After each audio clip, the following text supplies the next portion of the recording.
from feedback mechanism perspective, a lot of companies have this employee survey and so on and so forth. And of course, the most famous one is the Google's employee survey, where there is 96% adherence, and participation, right? And that talks about different dimensions, right? From company's vision and their feedback on the company's direction and all that, all the way till their department, their direct manager, and so on and so forth.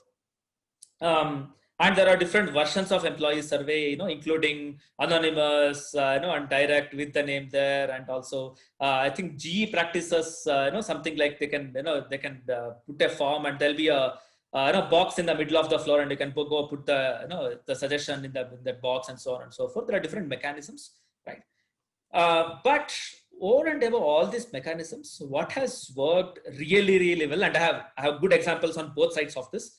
But what has worked really, really well is if the employer or the entrepreneur has set a culture in such a way that people can speak up openly and challenge the manager or the leader, right? Depending on whichever the forum is in the organization. Anybody can speak up and challenge the leader.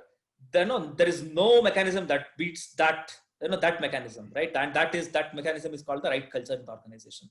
So can anybody speak up? And of course, just because the person is giving opinion doesn't mean that all the decisions will be taken as per what he or she said. But you have to make sure that that is heard and given enough weightage and weighed in your final decision. You can take as a leader, you should take a final decision, but are you hearing everybody else? So if you can create that culture where everybody can speak up without fear of being judged or without the fear of being reprimanded, for thinking good about the company, then that mechanism is the best.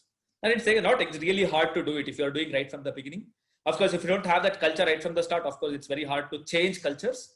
But if you have started it right from the beginning with your co-founders and your first few employees, then that culture cascades down.